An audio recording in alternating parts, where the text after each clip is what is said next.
예, 오늘 본문 우리 요한계시록 10장 우리 1절부터 우리 11절 말씀을 중심으로 작은 두루마리를 먹으라.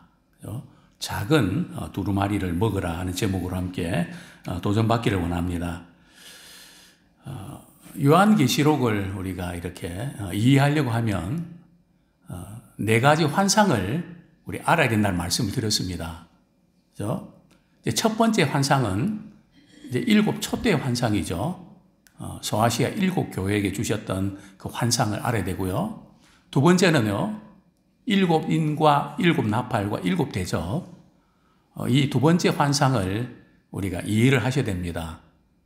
그리고 세 번째 환상은요, 이제 큰 바벨론이 멸망하는 것, 그죠? 그다음 네 번째 환상은요, 새 예루살렘 성.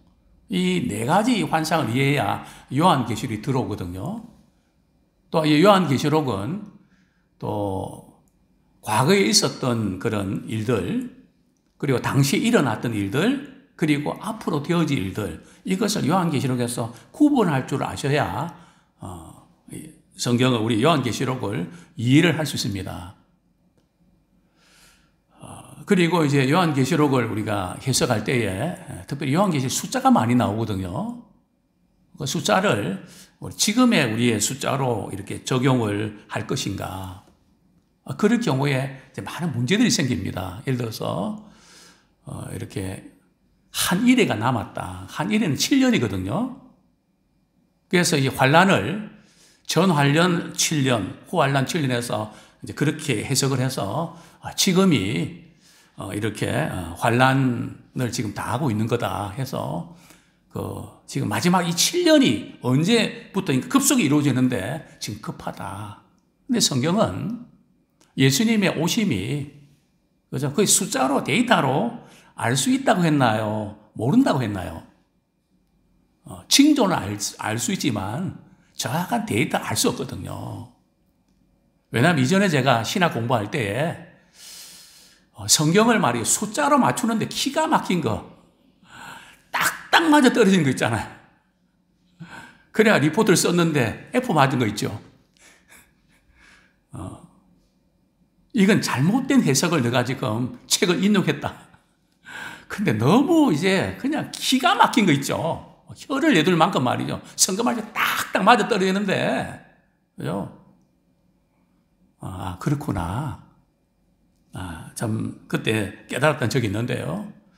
어쨌든 우리가 요한계시록 이해가 이렇게 어렵긴 하지만 그러나 그 가운데서 또 하나님 주시는 그 메시지, 또 우리가 시대적으로 굉장히 긴박한 상황에 와 있기 때문에 이전보다도 훨씬 더 이해가 빠른 아마 그런 시대에 살고 있음에 틀림없습니다. 특별히 이제 요한계시록을 우리가 이렇게 이해할 때에 6째 인과 7째 인을 뗄 때 말이죠. 그 막간이 있단 말이죠. 그죠? 자, 7장, 우리 한번 보겠습니다. 요한계시록 6장에 보면 말이죠. 이제 어린 양이 7인을 첫째 인부터 쭉 뗀단 말이죠. 그리고 이제 6째 인을 뗄 때 진노의 날에 누가 설 수 있겠는가. 그 다음에 바로 7째 인이 떼어져야 될 텐데, 7째 인이 떼어지지 않고요. 막간의 장면이 나오죠. 그게 바로 우리 7장, 그죠? 우리 3절 말씀 우리 같이 한번 읽겠습니다. 시작. 이르되 우리가 우리 하나님의 종들의 이마에 인치기까지 땅이나 바다나 나무들을 해하지 말라 하더라. 그렇게 해서 이제 7장 1절부터 8장 5절까지 이제 그 막간의 그 장면이 나오고요. 그리고 이제 8장 6절부터 이제 인이 띄어지면서 이제 이렇게 7 나팔을 이렇게 부는 아마 그런 장면이 나오죠. 그래서 항상 7째 인이 띄어질 때 이렇게 막간이 있다. 마찬가지로 우리가 요한계시록 우리 8장 9장에 보면 이제 7 나팔이 이제 불려지면서 말이죠. 이제 우리 9장까지 이제 여섯 번째 이제 나팔이 이제 불려지죠. 그리고 여섯 번째 나팔과 일곱째 나팔 사이에 오늘 본문이 들어가 있습니다. 그게 막간이죠. 우리 10장, 그래서 이제 10장 1절부터 우리 11장 14절까지. 그리고 이제, 그 다음부터 또 이렇게 나오는데, 우리 10장은, 제목이, 작은 두루마리입니다. 그래서 저는 작은 두루마리를 먹으라. 그리고 11장, 이제 1절, 2절에 보면, 그 유명한 그 두 증인의 이야기가 나오고요. 11장 1절에서 2절은 성전을 청량하는 장면입니다. 그죠? 그리고 3절부터 14절까지는 두 증인에 관한 말씀이 이제 기록되어 있습니다. 이렇게 심판과 구원의 메시지가 요한계시록은 이렇게 같이 교우적으로 사용됩니다. 그냥 요한계시록 무섭고 두려운 그런 말씀뿐만 아니라, 그죠? 세상 사람들에게는 심판이지만은 성도들에게는 구원의 은혜의 메시지가 된다는 거죠. 이 부분을 우리가 같이 보셔야 됩니다. 그리고 또 지난번에 말씀드린 대로 저는 요한계시록을 사실은 성경책 가운데 가장 많이 읽었던 책 가운데 하나입니다. 가장 많은 관심을 가졌고요. 세미나도 많이 다녔고, 참 이 말씀을 깨달으려고 말이죠. 정말 열심히 다녔습니다. 이번에도 제가 저희 집사람하고 이 지금 요한계시록 강의를 앞두고 그래도 또 한번 점검해야 되겠다 해서 일일 세미나긴 하지만 또 세미나에 갔다가 또 새로운 또 도전을 받고 왔는데요. 참 끝이 없는 그런 참 배움과 또 깨달음과 또 그리고 참 쉽지 않은 것들을 발견하는 시간이었습니다. 자, 먼저 우리 10장 1절 같이 한번 읽겠습니다. 시작. 내가 또 보니 힘센 다른 천사가 구름을 입고 하늘에서 내려오는데 그 머리 위에 무지개가 있고 그 얼굴은 해 같고 그 발은 불기둥 같으며. 자, 여기서 이제 문제는 힘센 천사는 누구인가? 요한계시록에 보면 말이죠. 인을 뗄 때나 또 두루마리를 이렇게 들고 있는 그런 실체가 누군가 하면 힘센 천사입니다. 우리 한번 볼까요? 우리 요한계시록 우리 5장을 한번 보겠습니다. 요한계시록 5장 1절 2절 같이 한번 읽겠습니다. 시작. 내가 보매 보좌에 앉으신 이의 오른손에 두루마리가 있으니 안팎으로 썼고 7인으로 봉하였더라. 또 보매 힘 있는 천사가 큰 음성으로 외치기를 누가 그 두루마리를 펴며 그 인을 떼기에 합당하냐 하냐. 그죠? 여기도 보면 어떤 천사요? 힘 있는 천사. 그래서 어떤 분들은 이 요한계시록 5장에 있는 이 두루마리와 10장에 있는 두루마리가 같은 거 아닌가. 근데 상당히 참 이렇게 비슷한 면들이 있는데, 그러나 여러 가지 면에서 이것은 같다고는 볼 수 없다. 이것은 작은 두루마리다. 왜냐하면 7인의 이렇게 떼는 그 두루마리는 말이죠, 이 봉해져 있거든요. 근데 오늘 본문에 나오는 작은 두루마리는 어떻게 돼 있죠? 2절 말씀 같이 읽겠습니다. 시작. 그 손에는 펴놓인 작은 두루마리를 들고 그 오른발은 바다를 밟고 왼발은 땅을 밟고. 그죠? 이 지금 두루마리는 봉인되어 있나요? 펼쳐져 있나요? 펼쳐져 있단 말이죠. 그죠? 그래서 이 지금 두루마리는 5장에 있는 두루마리와는 좀 차이가 있다. 저는 그렇게 봅니다. 자, 어쨌든 사도 요한이 내가 또 보니, 여기 내가는 사도 요한이잖아요. 사도 요한이 또 다른 환상을 봤는데 힘센 다른 천사가 말이죠.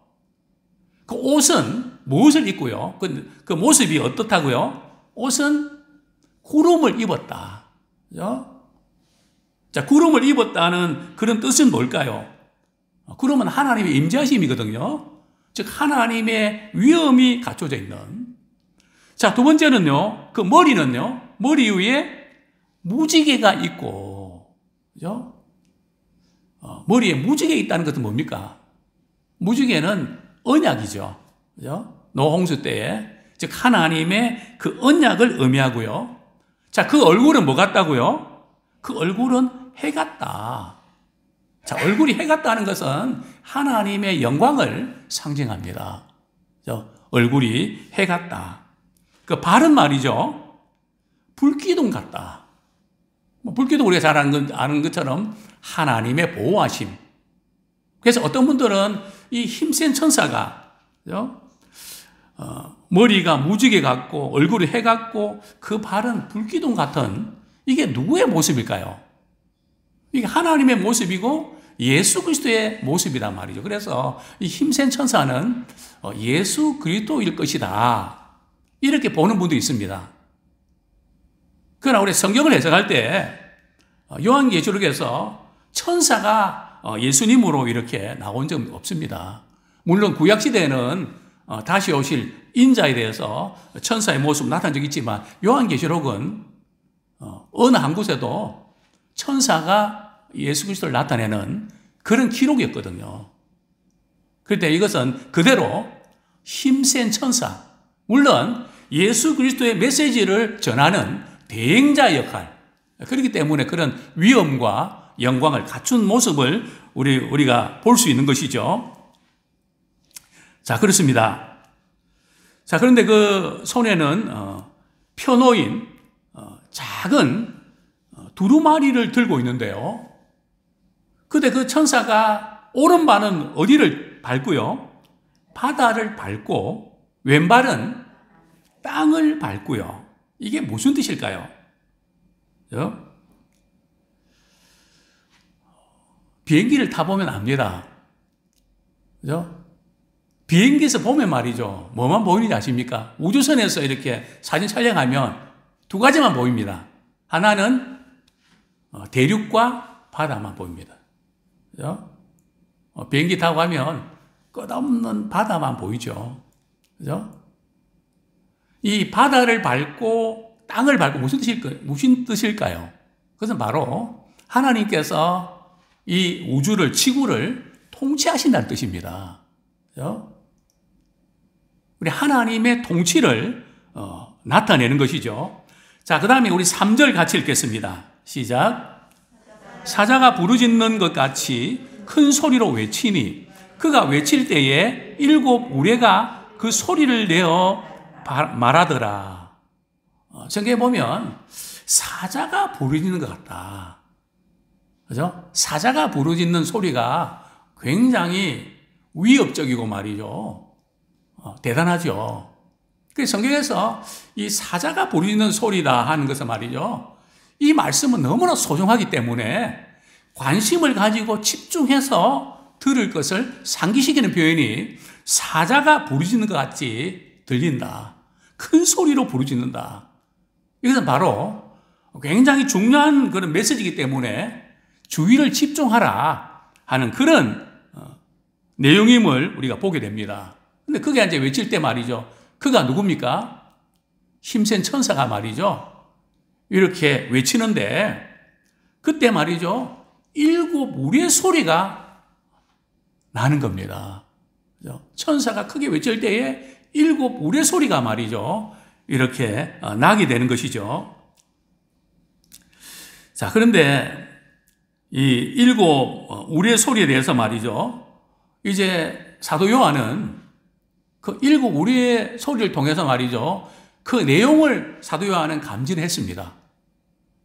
그래서 그게 엄청나서 말이죠, 사도 요한이 그것을 들은 것을 기록을 하려고 그러는데 힘센 천사가 뭐라 그럽니까? 우리 4절 말씀 같이 읽겠습니다. 시작. 7 우레가 말을 할 때에 내가 기록하려고 하다가 곧 들으니 하늘에서 소리가 나서 말하기를 7 우레가 말한 것을 임봉하고 기록하지 말라 하더라. 그 7 우레가 무슨 이야기를 했는데 분명히 사도 요한은 들은 것 같습니다. 여기서 우리가 좀 특별히 이렇게 기억이 될 것은 말이죠. 우리가 어떤 영적 세계를 또 우리가 봤다고 해도 사도 바울이 그랬죠. 그것을 다 말하지 않습니다. 그죠? 또 하나님께서 우리에게 가르쳐 주신 부분만 우리가 알고 말아야지 그 이상을 말이죠. 이렇게 파들어가고 그래서 뭔가 이렇게 그게 거의 다 이단 아닙니까? 그죠? 제가 이전에도 말씀드렸지만은 우리 이제 인터넷 검색하고 유튜브를 보면 말이죠. 이 성도들이 말씀을 읽다가 뭐 궁금한 거 있잖아요. 그죠? 그 부분들 기가 막히게 다루고 있다는 거예요. 그죠? 놀랄 정도입니다. 그죠? 그래서 이 보수주의 신학자들이나 목회자들이 좀 그런 부분을 다뤄줘야 되는데 그런 부분들을 이렇게 노타치를 하니까 근데 이단들이 말이에요. 그러니까 제가 볼 때는 그게 너무 많아요. 그래서 이게 이제 우리가 인터넷이나 유튜브 잘못 이렇게 들으면 일상에 빠질 수 있는 그죠? 소지가 다분합니다. 제가 너무 놀란다니까요. 그래서 설교 제목도 제가 바꿀 때가 많습니다. 야, 이 이단들이 어떻게 이렇게 다루고 있나. 기가 막힙니다. 그죠? 성경 말씀이 있는 것은 우리가 그대로 전할 수 있지만 그것을 문제 삼아서 답을 주는 것처럼 그러니까 말씀이 갈급한 분들이 말이죠. 넘어가는 거죠. 그죠? 그러나 일곱 우리의 내용은 기록하지 마라. 딱 멈추죠. 그죠? 그래서 말씀이 가는 곳과 아니면 가고 멈추라고 하면 멈춰야 됩니다. 그것을 파고 들어가다가 이상하게 되는 정말 조심해야 될 그런 부분들이죠. 그렇습니다. 그 다음에 우리 5절 말씀, 이제 1절부터 4절까지는 작은 두루마리를 든 힘센 천사인데요.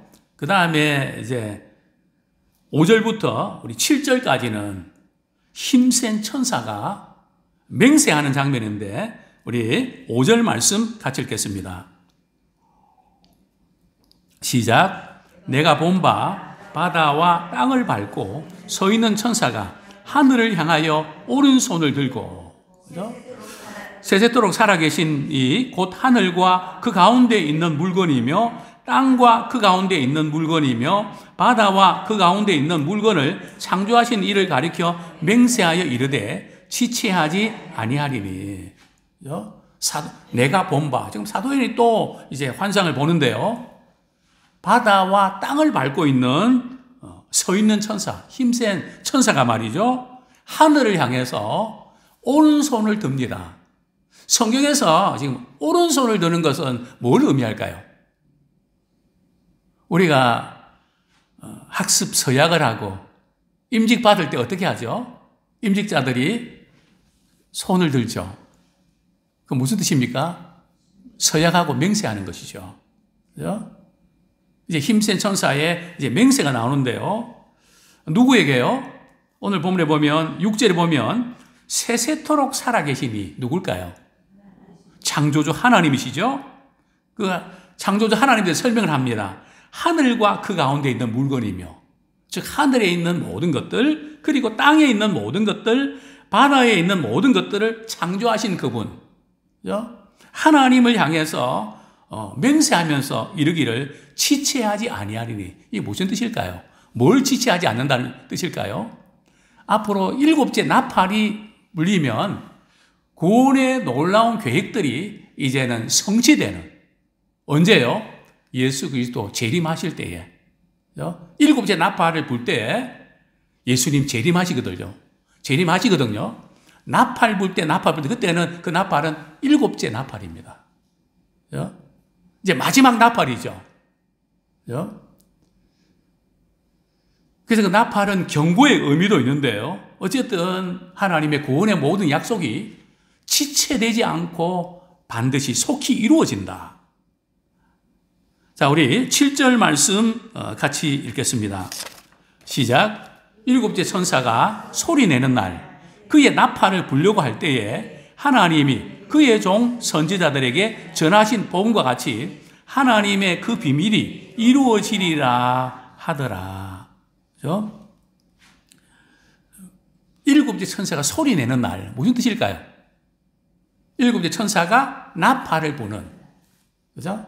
마지막 나팔 그 불 때에, 즉 예수님이 재림하실 때에 하나님께서 많은 주의 종들, 선지를 통해서 예언했던 복음의 메시지가, 하나님의 말씀이, 또 그 비밀이 말이죠, 반드시 성취되는.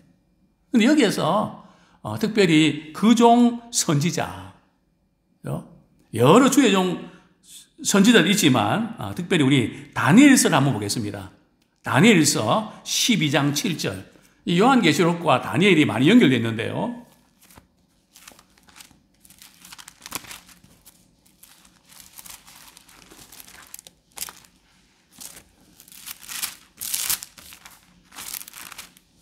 다니엘 우리 12장 7절 같이 읽겠습니다. 시작. 내가 들은즉 그 세마포 옷을 입고 강물 위쪽에 있는 자가 자기의 좌우 손을 들어 하늘을 향하여 영원히 살아 계시는 이를 가리켜 맹세하여 이르되 반드시 한때 두때 반때를 지나서 성도의 권세가 다 깨지기까지니 그렇게 되면 이 모든 일이 다 끝나리라 하더라. 그렇습니다. 한때, 두때, 반때. 그래서 이걸 이제 가지고 3년 6개월이다. 그죠? 36개월이다. 이렇게 이제 이야기하는 많은 분도 있는데요. 어쨌든, 하나님의 그 때가 있는데, 예수 그리스도의 재림의 때, 구원이 완성되는 그 때를 향해서 이렇게 힘센 천사가 이렇게 반드시 이루어진다. 일곱째 나팔 불러질 때에 그 일이 이루어질 것을 이렇게 예고하고 있는 것이죠. 그렇습니다. 우리 일곱째 나팔을 불 때 무슨 일이 일어나는 걸까요? 우리 요한계시록 우리 11장 15절 말씀 우리 같이 읽겠습니다. 11장 15절 시작. 일곱째 천사가 나팔을 불매 하늘에 큰 음성들이 나서 이르되 세상 나라가 우리 주와 그의 그리스도의 나라가 되어 그가 세세토록 왕노릇하시리로다. 세상 나라가 멸망하고 하나님의 나라가 완성되는, 그죠?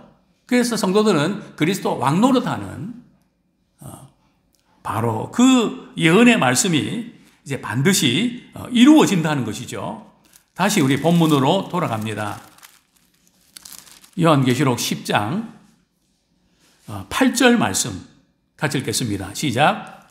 하늘에서 나서 내게 들리던 음성이 또 내게 말하여 이르되 내가 가서 바다와 땅을 밟고 서 있는 천사의 손에 펴 있는 두루마리를 가지라 하기로. 그죠?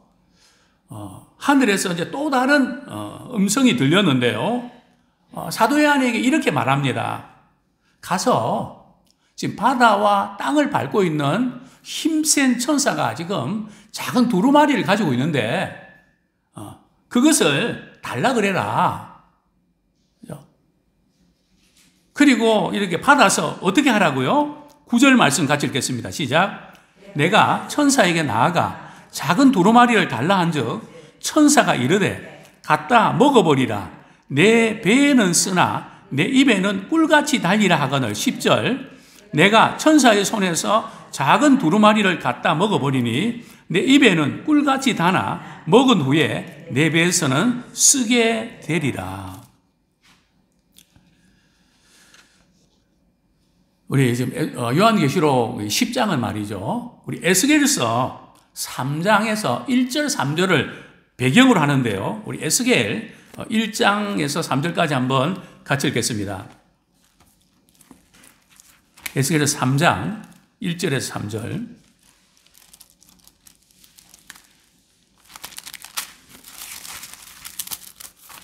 같이 읽겠습니다. 시작. 또 그가 내게 이르시되 인자야 너는 발견한 것을 먹으라.